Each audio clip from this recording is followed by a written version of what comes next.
जब मेरे भाई और भाभी ने मुझे और मेरी माँ को धक्के देकर घर से बाहर निकाल दिया, मैं एक अस्पताल में चपरासी की नौकरी करने लगा। एक दिन जब मैं अपनी माँ को लेकर एक रेस्टोरेंट में पहुँचा तो मेरे पैरों तले से ज़मीन निकल गई, क्योंकि उस रेस्टोरेंट का मैनेजर और सारा स्टाफ आकर मेरे पैरों में गिर गए। मैंने पूछा, आप लोग मेरे पैर क्यों पड़ रहे हैं? तो वह सब लोग कहने लगे कि आप तो हमारे आगे की कहानी सुनिए। आज सुबह खाने के समय मम्मी की प्लेट में मौजूद थोड़ी सी सब्जी भी ख़त्म हो चुकी थी, जबकि उनके हाथ में अभी भी एक रोटी बची हुई थी। वह इधर उधर देख रही थी कि शायद कोई उनकी बात कहे बगैर ही समझ ले। मैं उनके दिल की बात समझ गया था, मगर फिर भी खामोश रहा, क्योंकि हमारे घर में किसी की भी इतनी हिम्मत नहीं थी कि भाभी के होते हुए खुद से कोई सब्जी ले ले। थोड़ी देर के बाद मम्मी हिम्मत जमा करके बोली थी, नेहा थोड़ी सी सब्जी तो दे दो। मम्मी की बात सुनकर भाभी थोड़ी कठोर आवाज़ में कहने लगी, बस बस, आपकी तबीयत पहले ही ख़राब रहती है, ब्लड प्रेशर हर समय बढ़ता रहता है और आपको 2 बार सब्जी चाहिए, जो खा लिया बस वही बहुत है। मैंने भाई की तरफ उम्मीद की नज़र से देखा कि शायद वही मुंह से कुछ बोल देंगे, मगर भाई तो इस तरह खाने पर झुके हुए थे जैसे उन्होंने कोई बात सुनी ही ना हो। मम्मी हाथ पोंछकर उठने लगी तो मैं बोला, भाभी, जब मम्मी सारा सारा दिन घर के काम करती हैं तब आपको उनकी तबीयत ख़राब होने का एहसास क्यों नहीं होता? मम्मी भूखी रह जाएंगी तो फिर रात भर उनको नींद नहीं आएगी, आप उनको सब्जी दे दें। भाभी कहने लगी, तुम ज़्यादा माँ के सगे मत बनो, इस घर में जो कुछ हो रहा है वह मेरी आँखों से छुपा नहीं है। तुम दोनों माँ बेटे मुफ्त की रोटियां तोड़ते रहते हो, तुम्हारा भाई कितनी मेहनत करता है उसका तो तुम्हें एहसास करना ही नहीं। तुम अभी तक नौकरी ढूंढने में नाकाम रहे हो, पहले कुछ काम कर लो, फिर बड़ी बड़ी बातें करना। ना काम के ना काज के, दुश्मन अनाज के। मुझे भाभी की ये बातें बहुत बुरी लगी थी, मगर मैं खामोशी रहा था। मम्मी की भूख भी मुझसे बर्दाश्त नहीं थी, इसलिए मैंने अपनी कटोरी उठाकर उनके सामने रख दी थी। मैं बोला, मम्मी आप ये खा लो। मेरी बात सुनकर भाभी को गुस्सा आ गया। उसने वह कटोरी उठाकर फर्श पर फेंक दी और कहने लगी, तुम्हें मेरी बात समझ में नहीं आई? जब मैंने कहा कि और खाना नहीं देना तो फिर तुमने मेरी हुक्म के आगे क्यों गए? मेरी आंखों में आंसू आ गए थे। मैं बोला, भाभी, आप में तो इंसानियत नाम की चीज़ ही नहीं है। ये बात सुनकर भाभी ने और भी तेज़ आवाज़ में रोना शुरू कर दिया था।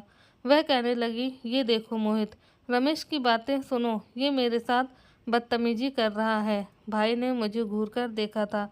कहने लगे, अपनी भाभी से माफ़ी मांगो। मैं बोला, भाई, जब तक भाभी मम्मी के साथ नाइंसाफ़ी कर रही थी तब तक तो आप बिल्कुल गूंगे बहरे बनकर बैठे हुए थे, और अब अचानक से आपको एहसास हो गया कि कुछ गलत हो रहा है।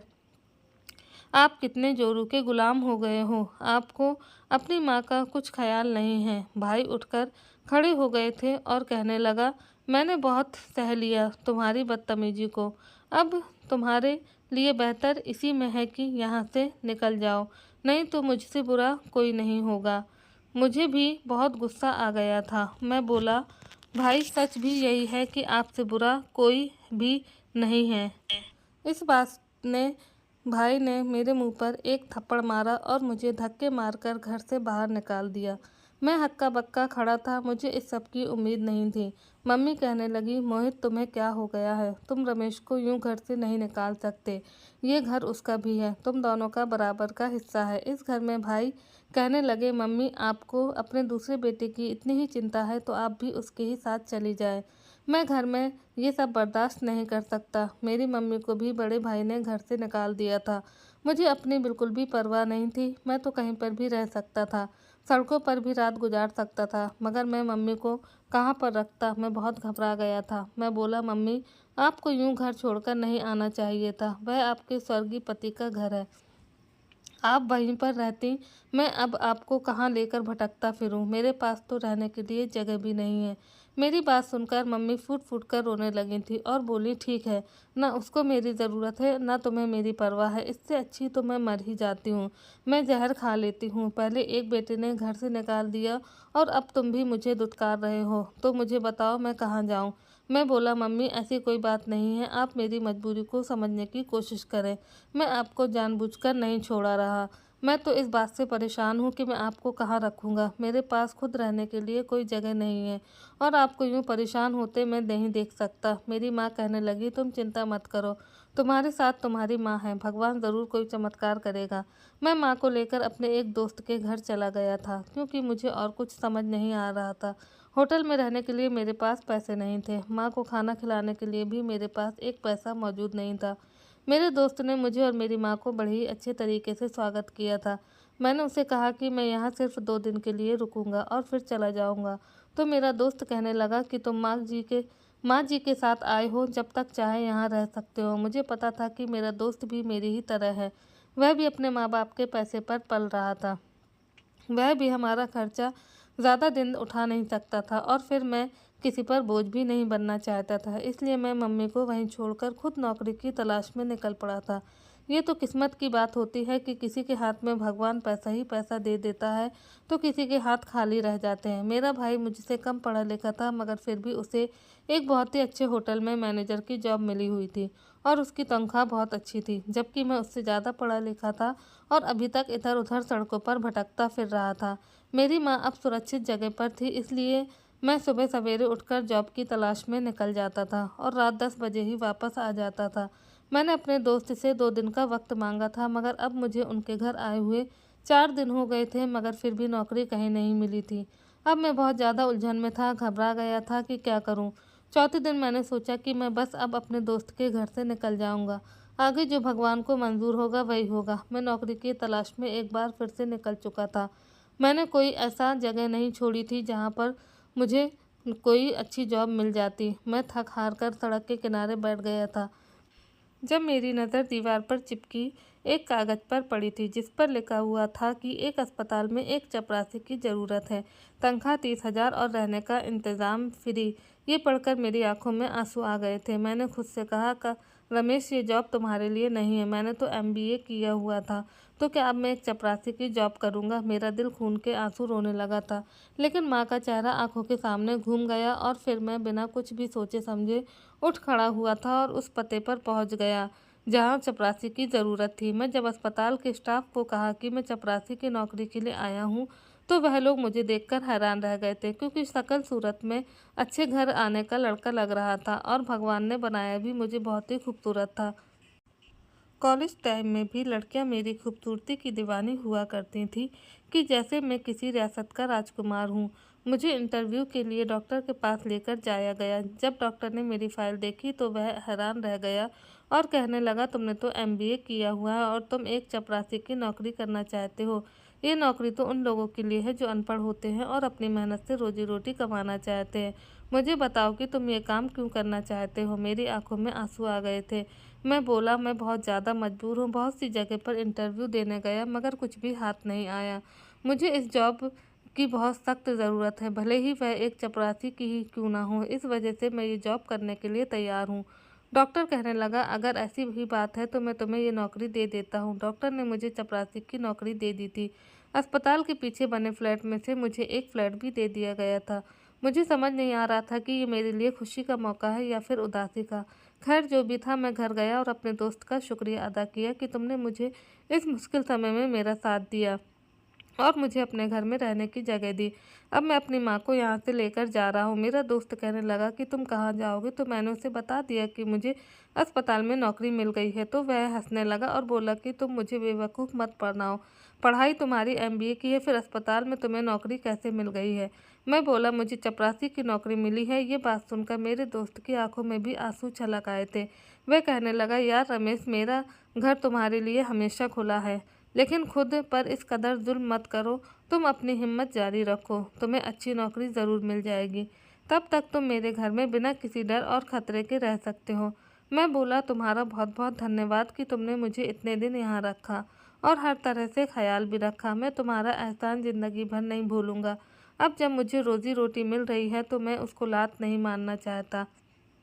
मेरे दोस्त ने मुझे बहुत रोका, बहुत समझाया, मगर मैं ना रुका और अपनी माँ को लेकर अस्पताल के पीछे फ्लैट में शिफ्ट हो गया था। मम्मी कहने लगी, तुम्हें कैसी नौकरी मिली है रमेश बेटा? तो मैंने कहा कि माँ, मैं एक रूम के अंदर बैठकर कंप्यूटर पर हिसाब किया करूँगा। ये बात सुनकर मेरी माँ बहुत खुश हुई थी। अब मैं अपनी माँ को सच तो नहीं कह सकता था, नहीं तो वह टेंशन लेती और उनका ब्लड प्रेशर हाई हो जाना था।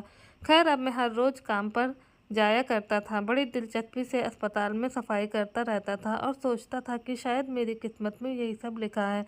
हर इंसान अपनी किस्मत का ही खाता है, तो शायद मेरी किस्मत में ये गरीबी और कम तनख्वाह वाली छोटी सी नौकरी लिखी थी। मैं बेकार में बड़े बड़े नौकरी करने के सपने देख रहा था। मैंने खुद को डांटा था। अक्सर मैं खुद से लड़ता रहता था, क्योंकि मैं अपनी ज़िंदगी से बहुत उम्मीदें लगा ली थी।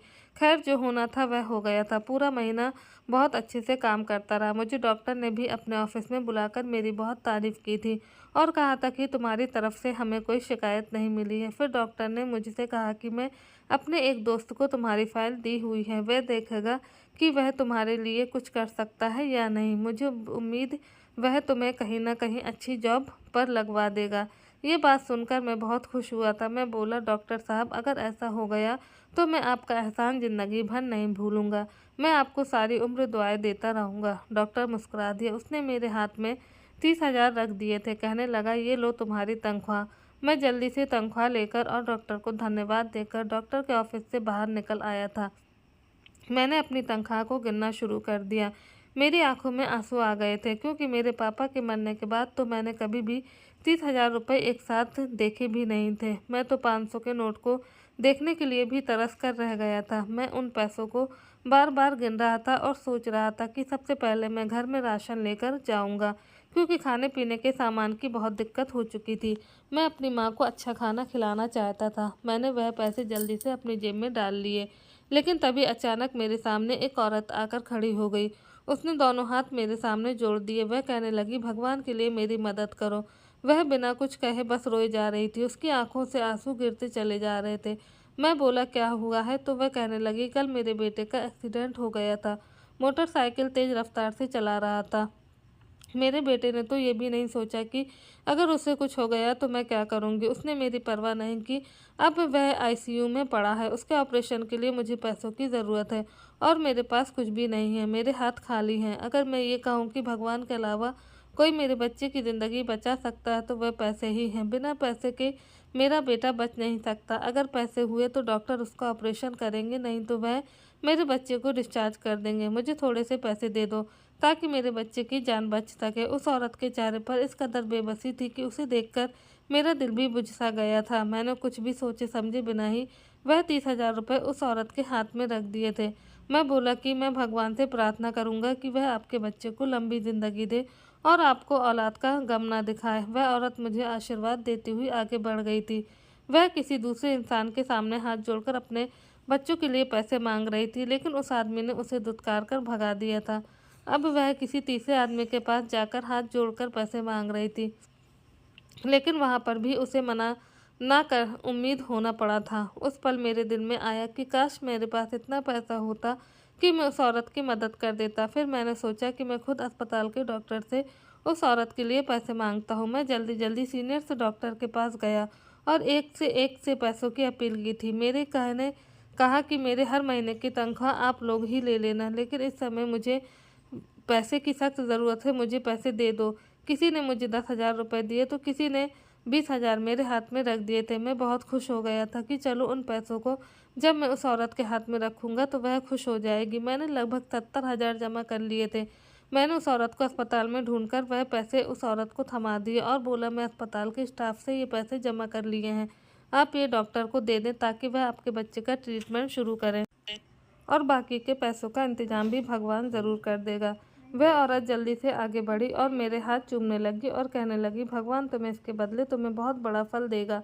भगवान करे कि तुम करोड़पति बन जाओ। उस औरत की दुआ सुनकर मैं हंस दिया था और आगे बढ़ गया था। करोड़पति बनना तो मेरी किस्मत में नहीं था, मगर मुझे तो अब यही लगता था कि 2 वक्त ढंग की रोटी खाना भी मेरे नसीब में नहीं है, क्योंकि आज जो मुझे तनख्वाह मिली थी वह भी मैंने उस औरत को दे दी थी और अगले 2-3 महीने तक मिलने वाली तनख्वाह भी जो मैंने अस्पताल में अपने जानने वाले वर्कर से उधार ली थी वह भी मेरे पैसे तनख्वाह से काट लेंगे और मेरे घर में तो राशन नाम की कोई चीज़ नहीं थी। मैं घर गया तो माँ मेरे इंतज़ार में ही बैठी थी और कहने लगी, बेटा क्या लेकर आए हो? तो मेरे कंधे शर्म से झुक गए थे, मगर मैंने माँ को झूठी तसल्ली दी और बोला, माँ मुझे तनख्वाह आज नहीं मिली, कल मिल जाएगी, आप परेशान न हो। मम्मी ने मेरी तरफ देखा और फिर सूखी रोटी अचार के साथ खाने लगी थी। मम्मी के लिए अचार खाना अच्छा नहीं था क्योंकि उनके ब्लड प्रेशर का मसला था। मेरा दिल टूट गया था, मगर मैं क्या कर सकता था। मैं खाना खाए बगैर ही बिस्तर पर लेट गया। मम्मी कहने लगी, कुछ तो खा लो। मैंने कहा, नहीं मुझे भूख नहीं है। मेरी माँ जानती थी कि मैं परेशान हूँ। माँ कहने लगी, बेटा चिंता ना करो, भगवान हमें बहुत कुछ देगा, तुम खाना तो खा लो। मैं बोला, माँ मुझे झूठी तसल्ली ना दिया करो, भगवान हमें कुछ नहीं देगा, हम दोनों यूं ही ज़िंदगी गुजार देंगे।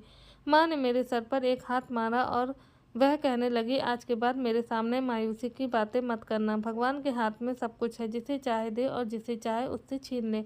माँ की बातें मैं अभी सुन ही रहा था कि हमारे घर के दरवाजे पर दस्तक हुई थी। मैंने दरवाज़ा खोला तो सामने दो आदमी खड़े हुए थे। उन्होंने सूट पहने हुए थे, आंखों पर काले चश्मे लगे हुए थे और कलाई पर महंगी घड़ी बंधी हुई थी। साथ ही उनके पास बहुत ही बड़ी गाड़ी खड़ी थी। मैंने बोला, आप लोग कौन हैं? मैं आपको नहीं जानता हूँ। तो वह कहने लगे कि चिंता ना करो, आप हमें नहीं जानते, मगर मिस्टर रमेश हम आपको बहुत अच्छे तरीके से जानते हैं। आप ये चाबियाँ पकड़ लें और ये कागज़ थाम लें। मैं बोला, आप मुझे ये कागज़ और चाबियाँ क्यों दे रहे हैं? तो उनमें से एक आदमी कहने लगा कि ये आपके लिए एक सरप्राइज़ है, आप घर जाकर आराम से सोफे पर बैठकर इस खत को पढ़ना, नहीं तो आपको चक्कर आ जाएगा। मैं ये बात सुनकर हैरान हुआ था और बेदिली से वह कागज़ थाम लिया था। मेरा दिल अंदर ही अंदर किसी अनहोनी के डर से काँप रहा था। मैंने सुना था कि अमीर लोग अच्छे नहीं होते हैं। पता नहीं ये लोग मुझे ये पेपर देने क्यों आए थे, ये मुझसे क्या चाहते थे। मैंने सोचा कि शायद ही आदमी मेरी बर्बादी का कारण बनने वाले हैं। मैं कमरे में आया तो मम्मी बोली, बेटा कौन था दरवाजे पर? मम्मी ने मेरे हाथ में पेपर देखे तो वह कहने लगी, ये क्या है? मैं बोला, मम्मी दो अनजान आदमी मुझे ये पेपर थमा गए हैं, मुझे तो खुद इस बात का पता नहीं है कि इसमें क्या लिखा है। मेरी माँ कहने लगी, अच्छा खोल कर तो देखो कि इसमें क्या लिखा हुआ है। मैं बोला कि मम्मी अभी खोलता हूँ, मगर सच तो ये था कि मेरी हिम्मत ही नहीं हो रही थी। खैर मैं वह कागज़ खोलकर उसे पढ़ने लगा था। उसमें लिखा था कि मिस्टर रमेश, मैंने आज तुम्हें सिटी हॉस्पिटल में देखा था। तुम एक चपरासी की हैसियत से नौकरी कर रहे हो, मगर तुमने आज तनख्वाह मिलते ही एक गरीब औरत की मदद की और फिर बाकी स्टाफ से भी उस औरत की मदद के लिए हाथ फैलाए। मैंने ये सब कुछ देखा तो मैं बहुत ही इम्प्रेस हो गया। मैंने सोचा कि तुम्हारे बारे में जानकारी हासिल करनी चाहिए। मुझे पता चला तुम एक पढ़े लिखे नौजवान हो, मगर तुम्हारे भाई ने तुम्हें घर से निकाल दिया है और तुम एक चपरासी की नौकरी कर रहे हो। कल शाम तुम इस पते पर पहुंच जाना, तुम्हारे लिए एक बहुत बड़ा सरप्राइज़ है और तभी तुम्हें पता चलेगा कि ये चाबियां किसकी हैं। मैं खत पढ़ते ही गहरी सोच में डूब गया था कि मुझे इस तरह बुलाने वाला कौन हो सकता है। मुझे डर भी लग रहा था क्योंकि आजकल तो फ्रॉड बहुत आम हो चुका था। लोग तो हम जैसे गरीबों को भी लूटने से बाज नहीं आते थे। मेरी माँ कहने लगी, रमेश खत में ऐसा क्या लिखा है कि तुम उसे पढ़कर एकदम परेशान हो गए हो? मैंने सारा खत पढ़कर माँ को सुनाया। मम्मी भी घबरा गई और कहने लगी, नहीं रमेश, तुम्हें कोई ज़रूरत नहीं है किसी भी जगह पर जाने की, चुपचाप अपनी नौकरी करते रहो। मैंने सर हिला दिया तो मम्मी कहने लगी, अच्छा तो आज तुम्हें तनख्वाह मिल गई थी, लेकिन तुमने वह एक औरत को दे दी। मैं माँ की बात सुनकर डर गया था, मगर मेरी माँ ने मेरा माथा चूम लिया और कहने लगी, मुझे अपने बेटे पर गर्व है रमेश, तुमने सचमुच मुझे दिल से खुश कर दिया है। मैं हमेशा यही समझती थी कि शायद मेरी परवरिश में ही कोई कमी रह गई है, जो तुम्हारे भाई ने मेरे साथ इस तरह घटिया काम किया। मैं तुम लोगों को अच्छे बुरे की तमीज़ सिखा ही नहीं सकी, मगर आज जब मुझे पता चला कि तुमने एक गरीब औरत की मदद की है तो मुझे इस बात की तसल्ली हो गई है कि मेरी परवरिश में कमी नहीं है। ये तो मोहित और उसकी पत्नी की नीयत ही ऐसी है। भगवान का धन्यवाद है कि तुमने मुझे ज़िंदगी में ही ऐसा दिन दिखाया। मैंने माँ की बातें सुनी तो मुस्कुरा दिया था। खैर सुबह मैं अपने काम पर चला गया था। मेरा इरादा नहीं था कि मैं इस पते पर जाता, क्योंकि मुझे डर था कि अगर उन लोगों ने मेरे साथ कुछ गलत किया तो मैं क्या करूँगा, मेरी माँ का क्या होगा। मैं हॉस्पिटल में सफाई कर रहा था, मगर मेरा ध्यान बार बार से खत की तरफ जा रहा था। मैंने सोचा, क्या पता मैं वहाँ जाऊँ तो मुझे सच में कोई बड़ा सरप्राइज़ मिल जाए। ज़रूरी तो नहीं कि हर किसी के साथ फ्रॉड ही हो। फिर मैंने बड़ी हिम्मत की और उस पते पर पहुंच गया। वहां जाकर देखा तो एक बहुत ही बड़ा रेस्टोरेंट था। मैं उसमें दाखिल हो गया। चौकीदार कहने लगा, आप कौन हैं, आपका क्या नाम है? मैं बोला, मेरा नाम रमेश है। तो वह कहने लगा, अच्छा अच्छा, वही सिटी हॉस्पिटल वाला। तो मैंने जल्दी से हाँ में सिर हिला दिया। वह कहने लगा, बॉस आपका इंतज़ार कर रहे हैं, मैं आपको लेकर चलता हूँ। ये बात सुनकर मैं हैरान रह गया था, मगर उसके साथ मैं चलने लगा। उसने मुझे एक सेक्रेटरी के हवाले कर दिया और बोला कि इसे बॉस के पास लेकर जाएं। वह सेक्रेटरी मुझे बॉस के कमरे तक ले गई। वह कमरा एसी के साथ इतना ठंडा था कि मेरी रीढ़ की हड्डी में सनसनी होने लगी थी। वह आदमी कहने लगा, तुम मुझे नहीं जानते हो, इसलिए मैं अपना इंट्रोडक्शन करवा देता हूँ। मेरा नाम रोहित मेहरा है। मैं इस रेस्टोरेंट का मालिक हूँ, मगर अब मैं ये रेस्टोरेंट तुम्हारे नाम करना चाहता हूँ। मैं हैरान रह गया था। मैं उनसे बोला, आप मेरे साथ ये कैसा मजाक कर रहे हैं? तो वह कहने लगा, मैं तुम्हारे साथ कोई मजाक नहीं कर रहा। तुम मुझे अच्छे लगे हो। तुम्हारी साफ और नेक दिल मुझे अच्छा लगा, इसलिए मैं तुम्हें ये सब दे रहा हूँ। मैं हक्का बक्का रह गया था और मैं बोला, आपकी क्या वजह है? तो वह कहने लगा कि मेरे साथ आज से 20 साल पहले वही हुआ था जो तुम्हारे और तुम्हारी माँ के साथ हुआ। मैं कैंसर का मरीज हूँ। अपने 4 बेटों और एक बेटी के साथ रहता था, मगर चारों बेटों ने मेरी जिम्मेदारी स्वीकार करने से इनकार कर दिया और वह चारों अपनी पत्नियों के इशारों पर नाच रहे थे। उन्होंने मुझे और मेरी 10 साल की बेटी को घर से निकाल दिया। मेरे पास अपने इलाज के लिए भी पैसे नहीं थे। मौत मेरे सर पर मंडरा रही थी। एक दिन मुझे एक आदमी मिलने आया था। मैं उसके पास गया तो उसने इस रेस्टोरेंट की चाबी मेरे हवाले कर दी थी। मैं हैरान रह गया। मैं बोला, आप ऐसा क्यों कर रहे हैं? तो वह कहने लगा, ये प्रॉपर्टी आपके बाप के नाम पर निकली है, इसलिए ये आपके हवाले कर रहे हैं। मैं ये बात सुनकर हैरान रह गया था, क्योंकि मेरे बाप के नाम पर तो ऐसी कोई भी प्रॉपर्टी नहीं थी। खैर, मैंने पता लगाया तो ये बात सामने आई कि ये रेस्टोरेंट मेरे बाप से उनकी शादी से पहले ही धोखे से हथिया लिया गया था और अब जो इसका नया मालिक बना था उसे पता चल गया था कि ये धोखाधड़ी है, क्योंकि उसने गलत तरीके से वह रेस्टोरेंट मेरे पापा से हथिया लिया था। लेकिन उसकी इस चीज़ की बहुत बड़ी सज़ा उसे मिली थी। उसके 2 बच्चे थे जो उसकी आंखों के सामने ही तड़प तड़प कर मर गए थे। उसकी पत्नी उसे छोड़कर चली गई थी और उसे खुद भी एक बहुत बड़ी बीमारी लग चुकी थी। अब उसे एहसास हो गया था कि किसी का दिल दुखाना, किसी की चीज़ पर नाजायज़ कब्जा करना भगवान को बहुत बुरा लगता है और वह उसकी सज़ा ज़रूर देता है। इसलिए उसने मेरा पता निकलवाया और मुझे मेरी अमानत वापस लौटा दी थी। मैंने उस रेस्टोरेंट को चलाना शुरू कर दिया और खूब मेहनत की। देखो, ये तरक्की की मंजिल तय करता हुआ कहाँ तक पहुँच गया हूँ। मैंने अपना इलाज कराया और भगवान की कृपा से मैं ठीक हो गया था। मगर कहते हैं ना कि हर इंसान का अंजाम मौत है।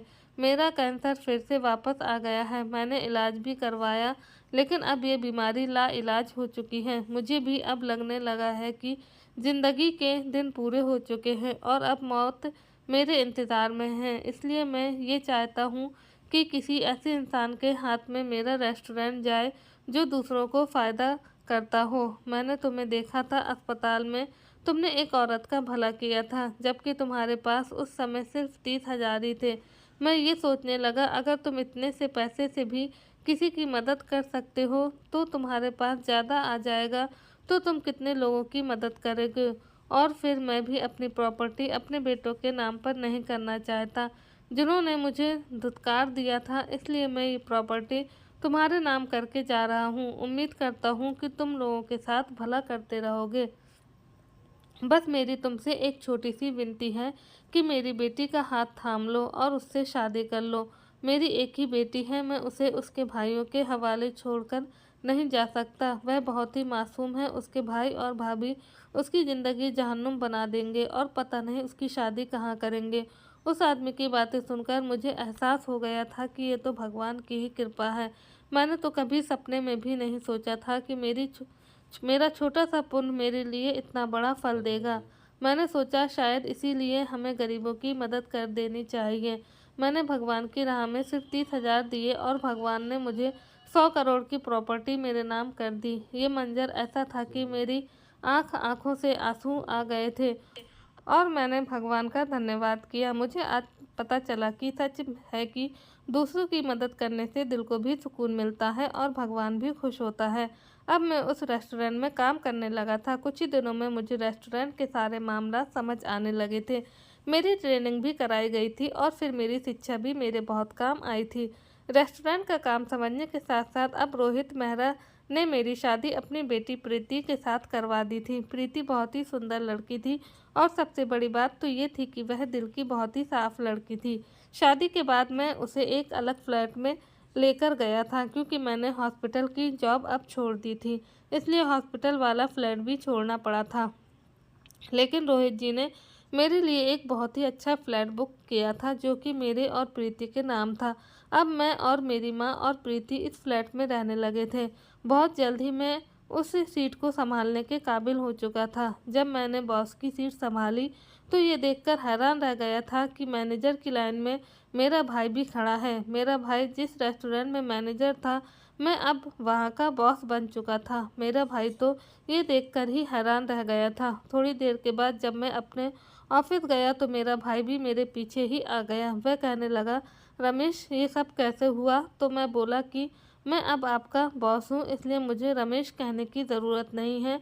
तो मेरे भाई का मुंह लटक गया और कहने लगा, तुम मेरे छोटे भाई हो, तुम अब मेरे साथ ये सब करोगे? तुम्हें चाहिए कि तुम मेरी तरक्की करो और मेरी बातों को दिल से भुला दो। मैं बोला कि अब आपके मुंह से आज के बाद ऐसी कोई भी बात सुनी तो मैं आपको इस जॉब से निकाल दूंगा।